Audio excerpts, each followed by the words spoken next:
Hello, everybody, and welcome to the Great America Show. It's great to have you with us on this beautiful day in America. Thanks so much for spending part of your Friday night with us. Anytime you're with us here on the Great America Show, we truly greatly appreciate it. The Marxist Democrats seem like they're throwing in the towel before it's even time to run for president of the United States. 2028. It's on the Democrats' view, and I guess it's been on for a while now. And the names are starting to pile in. Is Kamala Harris going to run? Is Gavin Newsom going to run? Is J.B. Pritzker going to run? Who is going to take the nomination? Well, today we've got a new Marxist Dem who's been toying with it for some time, but it's seeming more and more apparent based on the team she's building that she may actually pull the trigger and run for president. And all of us on the right, all of us MAGAites are praying that she decides to run. It's none other than Alexandria Ocasio-Cortez. She appears to be poised to fulfill the dreams of millions of Republicans as she's now considering a bid for the most powerful office in all of the land. Axios dropped the exclusive today that AOC has been seeking to expand her political operation across America and, of course, her home state of New York. AOC has invested millions of dollars to expand her social media presence and is also obtaining a list of possible supporters and donors to boost her grassroots operation and her funding through the ceiling. Now, on the surface, it appears she wants her heir apparent comrade Bernie Sanders to approve of her, as she's already hired multiple former senior advisors of Bernie Sanders. A Sanders aide told Axios this afternoon, quote, "It was the height of arrogance to assume she couldn't assume the role or couldn't win the 2028 nomination." That person went on to say she has the support and the base in many ways has a larger potential with than Bernie Sanders himself, the man who created, I guess, this whole recent movement of Marxist Democrats. Quote, "She has been in the glare of the spotlight from day one and has the national campaigning experience a lot of other potential candidates are now trying to get."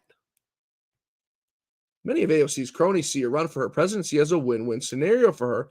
Even if she falls short, a run for the White House would give the socialist wing of the Democratic Party a powerful voice in the primary. So in other words, AOC could garner enough support to serve as queenmaker and push the Democratic Party even further to the left. Should AOC ultimately pass now on this presidential run, potential primary showdown with the Senate Minority Leader Chuck Schumer beckons. Either way, her days of being a backbencher in the House are sadly coming to an end. I know it's very sad for us all. News of AOC's dreams of presidency should not come as a surprise to, I guess, anybody. She's been out on the trail and been out there making waves for some time now. So to all of the Marxist socialists and to AOC, we beg you, run, AOC. We would love to put up J.D. Vance or Marco Rubio or whoever decides to run on the Republican side against you and your track record, or lack thereof, I guess I should say, for a track record. Just today, AOC pushing her vile rhetoric. Charlie Kirk's body's not even in the ground yet. And AOC, because the House decided to pass a Charlie Kirk Day in October, commemorating his birthday, as Charlie Kirk Day, AOC says it's repulsive and it bothers so many people and hurts the souls of so many to honor Charlie Kirk. Take a listen.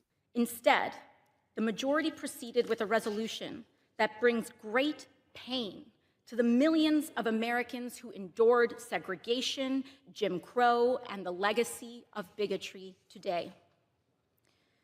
We should be clear about who Charlie Kirk was.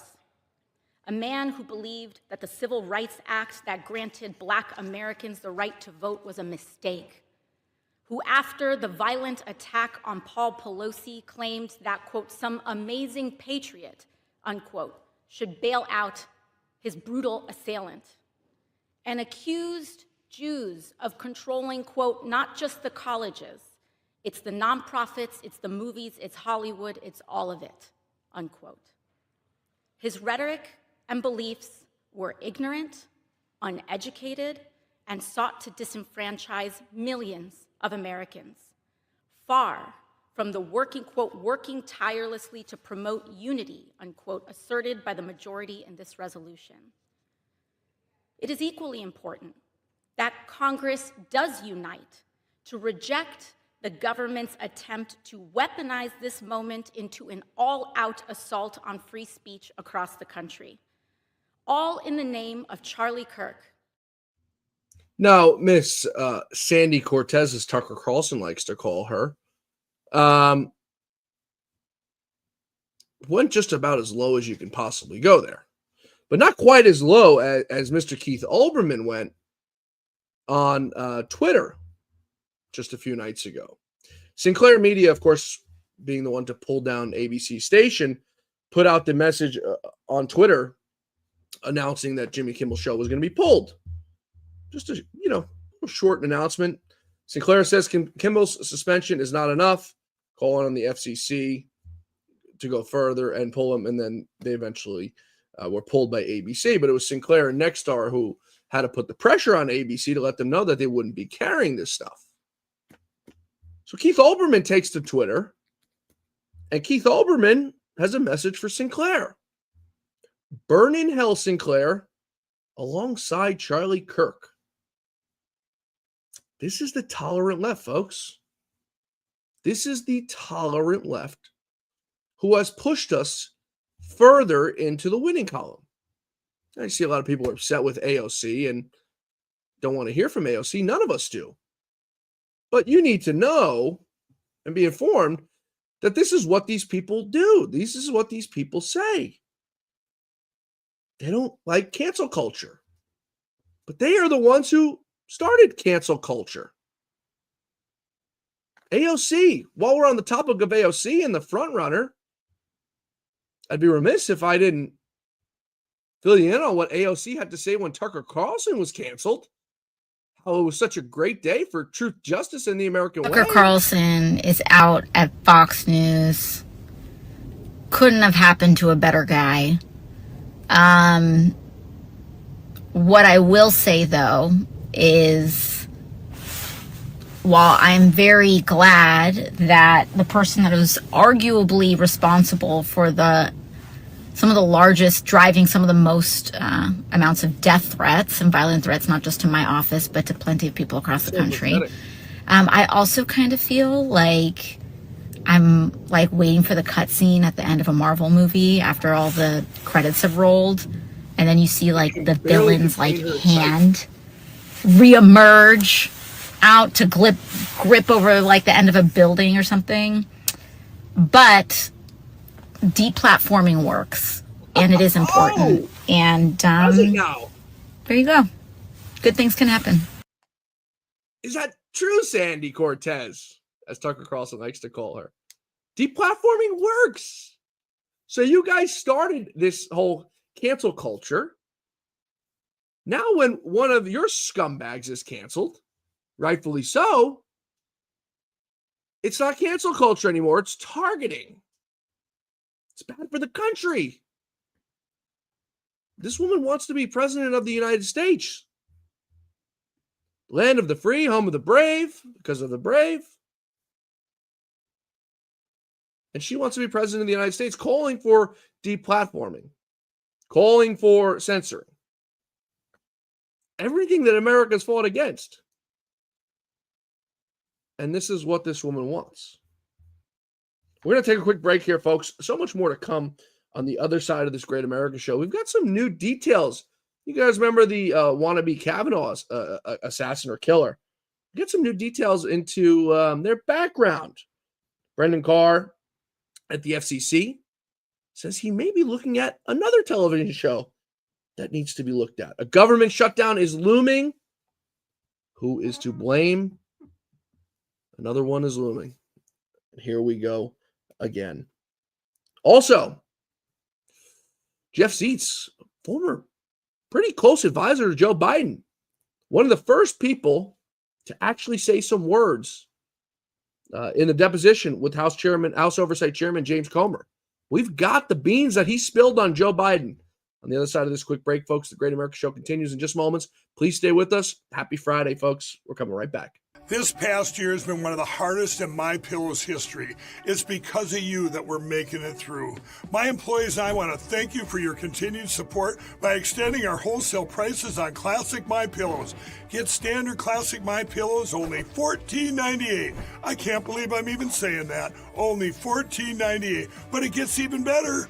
Upgrade to a queen size MyPillow for just $18.98. King size only $1 more. Get my body pillows $29.98 and multi-use MyPillows for only $9.98.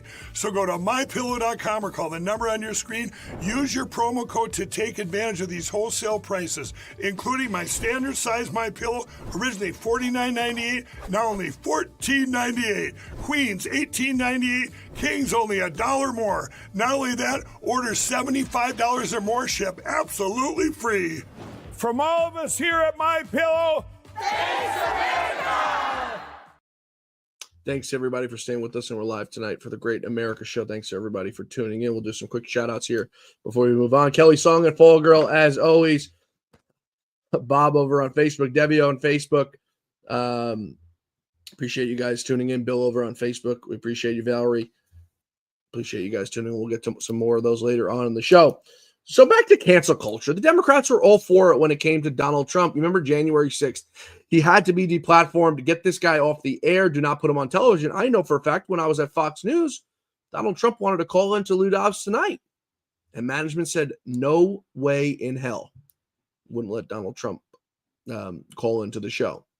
I think that's documented in some depositions somewhere. But that is true. So I watched that happen right in front of my eyes. That's good old Fox News that everyone seems to think is conservative. Not so much. They attempted to deplatform him. Deplatformed by Facebook, Twitter, instantly on that night of January 6th. So the Democrats were all in favor of it when it came to Donald Trump. When it comes to them, I think it's a little bit different. I'm not sure what they're categorizing it as now or what they're calling it now. But they don't like it. They don't like when the shoe is on the other foot. And who can blame them? Who wants to be deplatformed? Who wants to be told that you can't come on this site because we don't agree with what you say?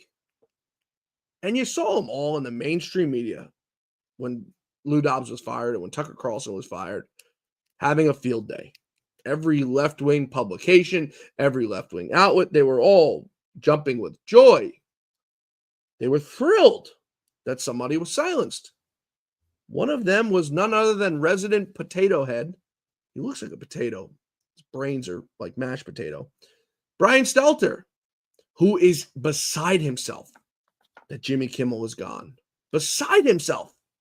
Can't control his anger. ABC. We know one of them, Nexstar, which has about 24 stations with the ABC logo and all the ABC programming. Nexstar publicly announced that they were going to drop Kimmel's show indefinitely. Within a matter of minutes, we heard from Disney that the show was being pulled altogether. That suggests to me that other station owners were probably also getting scared. Other station owners were probably also coming up with backup plans not to air Kimmel's show.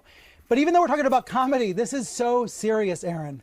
Yeah. America is a less free place if late night comedians cannot do and say what they want. Of course, they can be tuned out. People can change the channel. That's how we vote. That's how we have our say in America. But this really does have a chilling effect across the American media. And it's not just me saying it. We've heard from the group FIRE in the past few minutes, the free speech group FIRE, saying, quote, the government pressured ABC and ABC caved. Quote, we cannot be a country where late night talk show hosts serve at the pleasure of the president, but until institutions grow a backbone and learn to resist government pressure, that is the country we are. And just one more note, Aaron, I've heard from Brendan Carr in the past few minutes. He's very pleased about Nexstar deciding to preempt the show. He has not officially reacted to ABC's decision yet. But when I told him about ABC's decision to go ahead and basically, this is a cancellation unless the show ever comes back, he did send me a GIF. He sent me a celebratory meme as his reaction, Aaron. I mean, so as I've said, the Marxist left, they can't seem to contain themselves, but they've tried to cancel Republicans at every single turn that they could possibly do it. I don't know if you folks remember, we're going to have the video for you here in just a second, a fellow by the name of Tony Hinchcliffe. He's a comedian who was at a Trump rally in September at MSG, and he told a joke about Puerto Rico. He's a comedian. Brian Stelter told us comedians are supposed to tell jokes. So he told a joke. And this was the joke that the mainstream left media said was going to cost Donald Trump the election. A lot going on. Like, I don't know if you guys know this, but there's literally a floating island of garbage in the middle of the ocean right now. Yeah. I think it's called Puerto Rico. Okay. All right. Okay. We're getting there. Again, normally I don't follow the national anthem, everybody. A 9-second joke. And that's what the media went berserk about. The headlines were everywhere. Donald Trump's a racist. Again, believe it or not, Donald Trump is a racist. Comedians are supposed to tell jokes is what the left media tells us when it fits their narrative. When it doesn't, it's racist, it's xenophobic, it's homophobic, or whatever adjective, I usually say here, they want to talk about. Donald Trump offering his sympathies to Jimmy Kimmel today in the Oval Office's first on-camera remarks since Kimmel was canceled. Take a listen. You can't have a free airwaves. You're getting free airwaves from the United States government, and you can't have that and say, and somebody that just won an election, and I had to go through this during the election. I think it's a miracle that I can win. When 97% of the stories on the networks are bad, or whatever it may be, whether it's 89, doesn't matter. It's a tremendous number. You know it, you report it all the time, and it changes. But when you have that kind of a negative reporting, fake negative reporting, when they take a great story and they make it into a bad story constantly, that's what they do. Look, 60 Minutes took Kamala's answer and they threw it out and they gave her a different answer so that she sounded competent. When things like that happen, George Slopadopoulos from your network, right? George Slopadopoulos had to pay $16 million to me because of what he said. And that's ABC. You had to pay more than that. Your network had to pay more than that. So I think it's very sad. But I think that reporting has to be at least accurate to an extent. It's a broadcast channel on broadcast television. They have to tell the truth, which time and time again they don't. Donald Trump was addressing Jonathan Karl there, and he absolutely, of ABC, and called him out to the T. Take a listen. It's a short clip, but it's great. The reason I'm winning is because you're guilty, John. You're guilty. ABC is a terrible network, a very unfair network, and you should be ashamed of yourself. NBC is equally bad. I don't know who's worse. I think they're equally bad. And, for you to stand there and act so innocent and ask me a question like that. But look, you paid a big price because you were dishonest, John. The reason I won that lawsuit was because you were dishonest. You were proven to be dishonest. And so you can't sit back and just say, oh, well, what do you think? Like you're some wonderful person. You're not a wonderful person. Frankly, you're a terrible reporter. You know it, and so do I. Okay. There's nobody, I think, in our lifetime who's ever going to call out and do the nasty work that Donald Trump does. It's just so brilliant and eloquent the way he puts things, because nobody ever had the intestinal fortitude to do what he's done. Everything is done behind the scenes in politics. Everything is just sly like a fox. But Donald Trump looks these people in the eyes and says, you're a liar. You're a scumbag.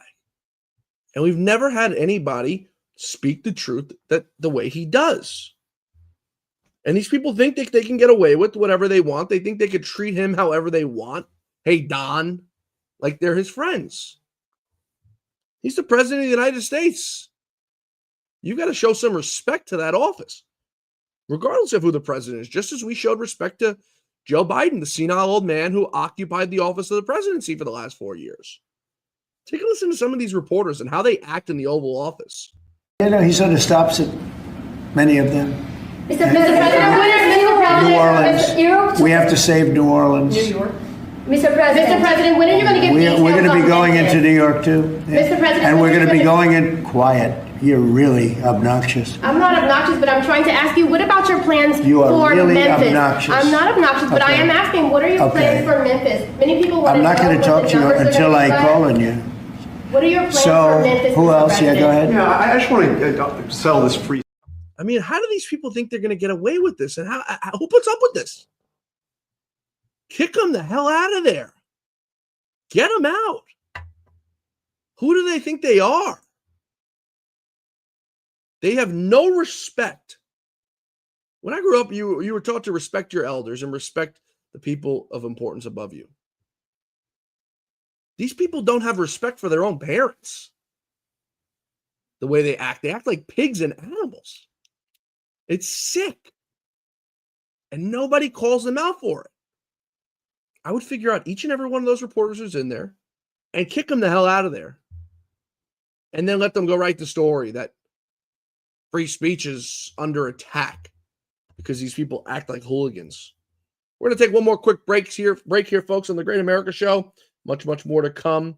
Brendan Carr, the FCC's got a new show in his sights that may seem to have a little problems. We'll tell you about it on the other side of this quick break, folks. Please stay with us. The Great America Show continues in just moments. We're coming right back. Just like all of you, I had problems sleeping. I had tried every pillow out there and nothing worked. I'd flip-flop all night, use my arm for support, and fall asleep, or I'd wake up with a sore neck or maybe a headache. Well, quality sleep comes from keeping your neck straight at night. You have to fill in that space between your head and your bed. That's why I invented MyPillow.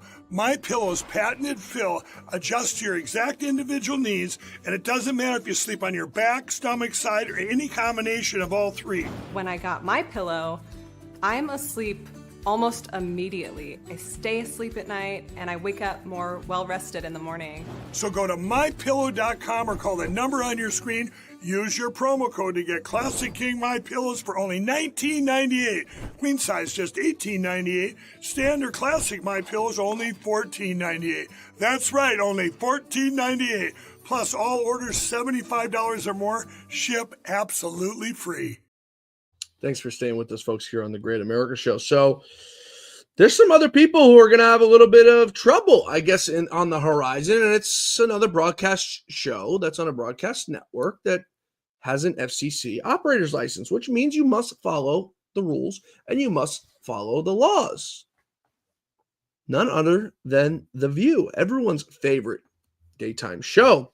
On Thursday, FCC Commissioner Brendan Carr, who was on a radio show, said it would be worthwhile to investigate whether ABC's The View might be violating broadcast rules, and this comes in the wake, of course, of the Jimmy Kimmel suspension.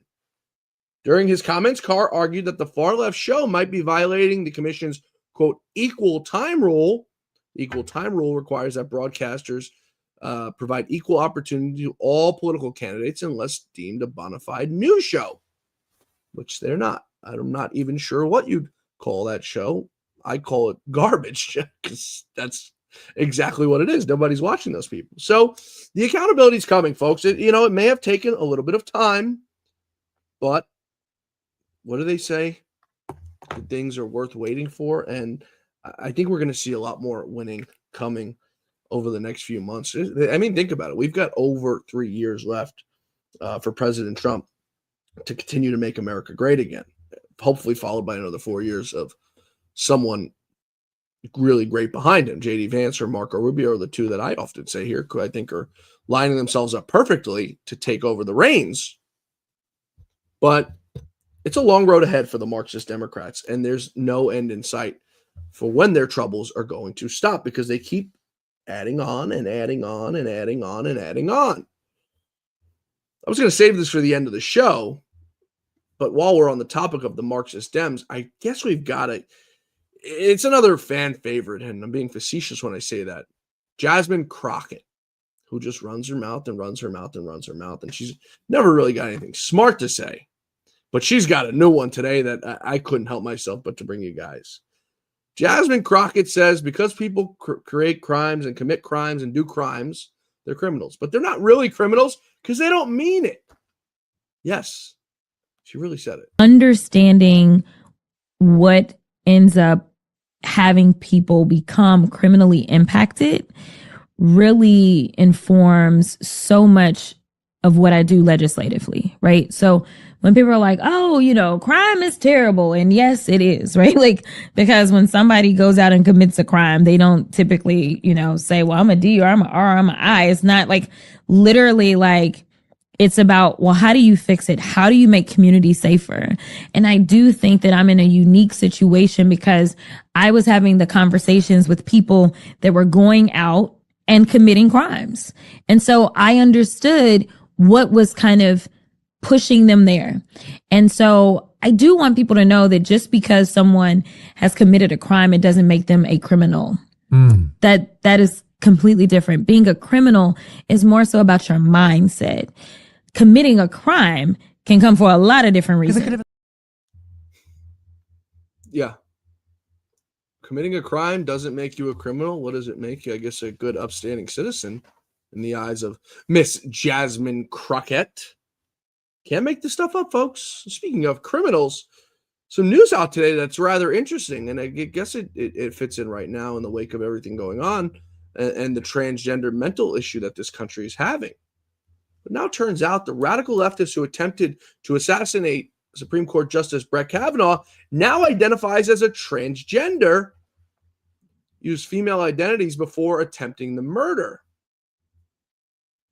Imagine that. Another transgender crime against humanity. It's a mental illness, folks, that more people need to start speaking up about.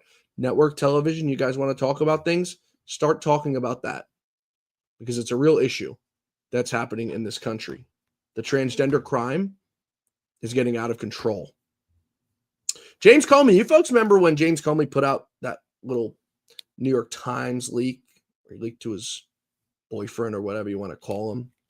Well, his media mole is, I guess, what you can call him, has now been subpoenaed into federal investigations into his leaks. Newly declassified memos that are out today reveal that James Comey's secret media mole, Daniel Richman, leaked classified information to the New York Times, Michael Schmidt, to help push for a special counsel in May of 2017. It was previously reported that James Comey penned 9 memos stemming from his conversations with President Trump, and then leaked them through his Columbia University law professor and friend, Daniel Richman. Comey told the Senate Intel Committee in June of 2017 that he asked a friend to leak his contents from the memos regarding his conversations with President Trump.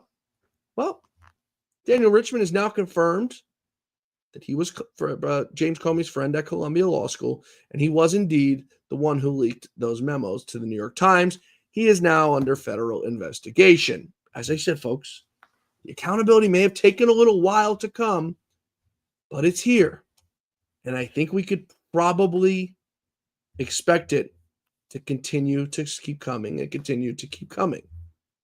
Now, speaking of accountability, Jeff Zients, who was an ex-Biden aide, he testified before the House Oversight Committee this week. One of the first people to start actually spewing like a pig, squealing like a pig. According to the New York Post, Zients testified this afternoon that he called for a post-debate cognitive test and that Joe Biden's memory got worse as he was in office. He also testified that towards the end of Biden's reign, that Hunter Biden was around a lot more and that Hunter Biden had a say in the pardons. You know, the auto pen pardons? Yeah, Hunter Biden was around for that. I wonder if any of his pals were pardoned. Well, that's what House Oversight Chairman James Comer is starting to look into now. As I say, I can't give him enough credit. James Comer is doing a hell of a job. And I think he's going to get to the bottom of some of this corruption. The Marxist Democrats are getting ready for another government shutdown. The House today passed a continuing resolution which would fund the government through November, sent it over to the Senate, and the House Democrats blocked it because it needs 60 votes. So now the Democrats are going to own another shutdown. Here's President Trump's thoughts on it this afternoon in the Oval. As you know, we passed the continuing resolution in the Republican House today.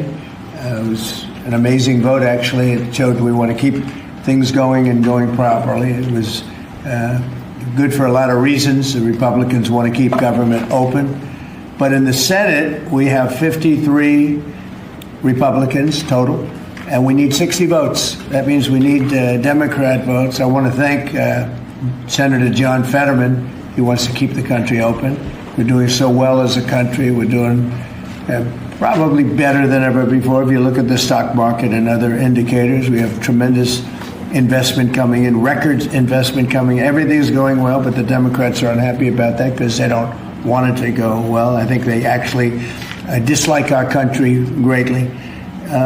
So they want to shut down the country. They want to have open borders. They want to stop the fighting of crime, where we've been very successful. The D.C., as you know, Washington, D.C. is it's a hot place right now. Everyone's having dinners. They're going out all over. There's very little crime. They haven't seen numbers like this in many, many years.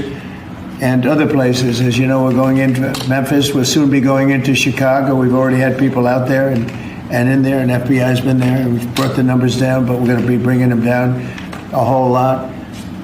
But I guess they want crime and we fight crime, and it's a pretty big difference.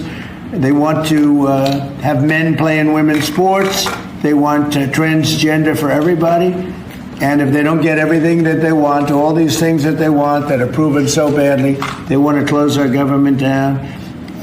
We're not going to let bad things happen to our country. We're not going to approve things that we shouldn't be approving. So the Democrats now must own yet another government shutdown. This one's not on the Republicans. They're getting their job done now. Have the budgets been great? No. Have they cut spending? Not as much as they should.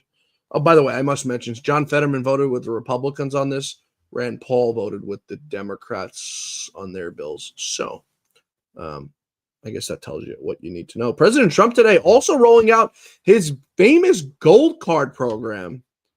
You're going to start making some money. If you want to come here and you want to work here from another country, you're going to have to pay. We have two items for your attention today, sir. A major focus of your administration has been shifting the conversation and shifting the policy dynamics around the issue of immigration, closing the border, preventing illegal immigration, but also, as is the case with the executive order in front of you, opening new pathways for truly extraordinary people to come contribute to America instead of taking away from it.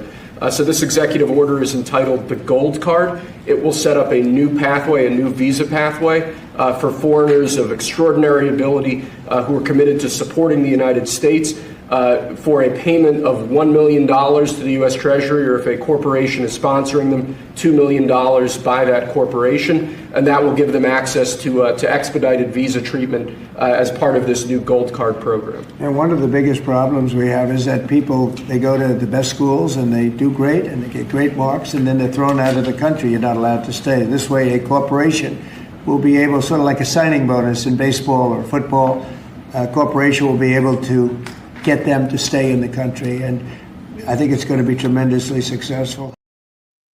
They were coming anyway, and then you know, they have their visas that were happening anyway. But now Donald Trump's going to at least make the country some money off of it. So brilliant idea. Now this also comes with President Trump's proclamation today that imposes a $100,000 fee on H-1B visa applications, which is the most sweeping overhaul that program has ever seen. Sweeping overhaul to the U.S. tech industry. A proclamation will restrict entry under the H-1B system unless employers pay the new charge.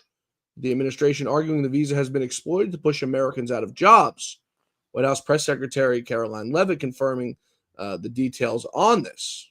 The H-1B program has been taken advantage of for far too long, and it's time these people start paying the price and hiring American workers.